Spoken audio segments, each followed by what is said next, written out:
my name is Rosie, and I have a story to tell you about my good friend Bear. Bear is a dog just like me, and he is a good friend of mine. And I have a story about him and his diet. It's called Bear's Diet.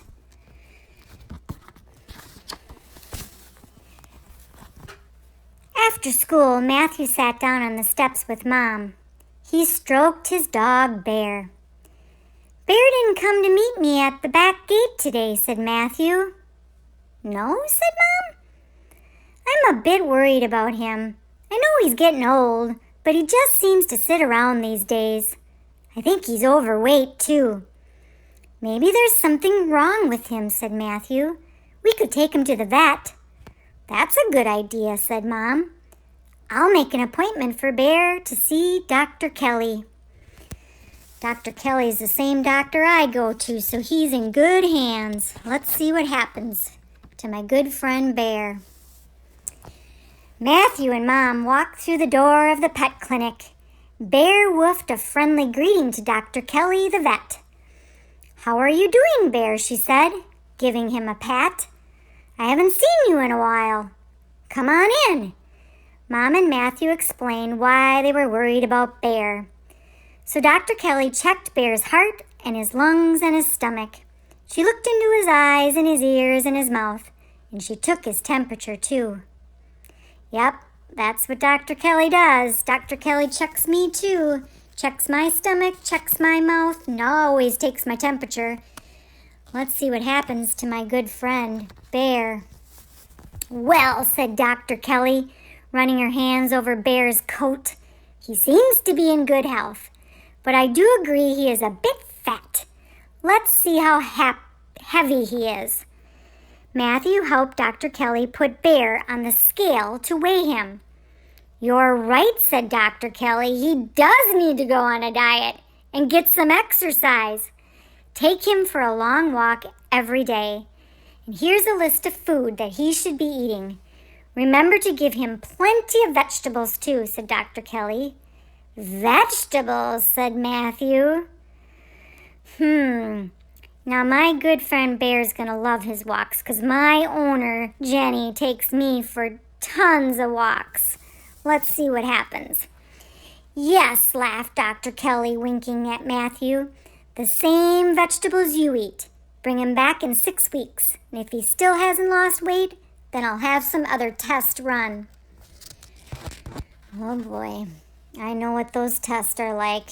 Bear's not going to want to go back there. Let's see what happens. Several weeks went by. One day, Mom said, Bear's been on a diet for a while, but he still looks fat. And we've been taking him for long walks, said Matthew. Perhaps we should have him checked by Dr. Kelly again, said Mom.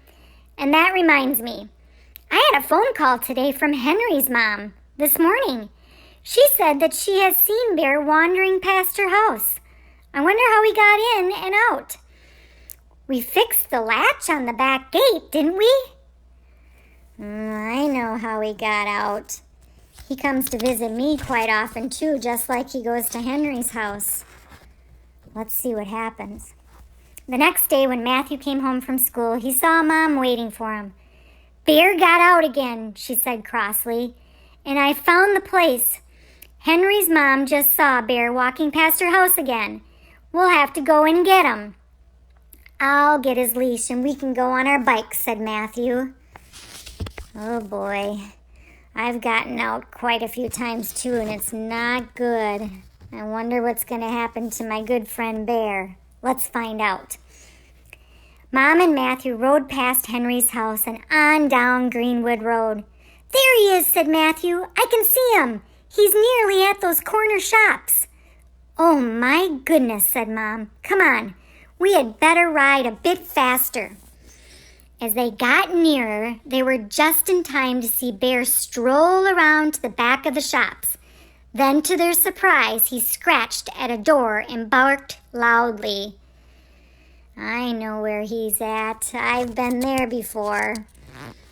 It's a yummy place to be for a dog. Let's find out.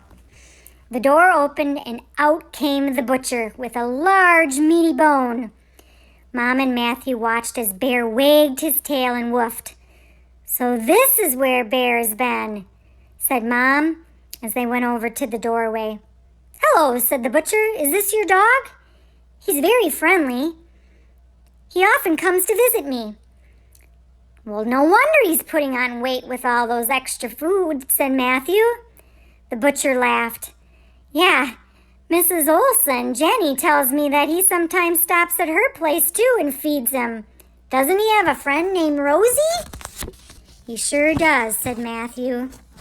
Uh-oh, we're in trouble. Let's see how the story ends.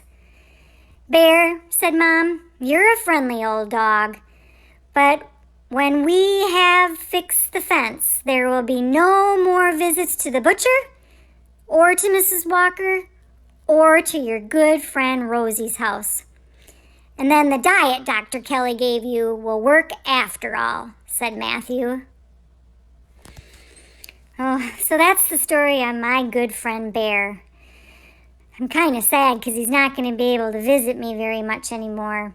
But maybe we can talk to his owner and have him come and visit me. I hope you enjoyed the story of my good friend Bear. Have a good day, everyone.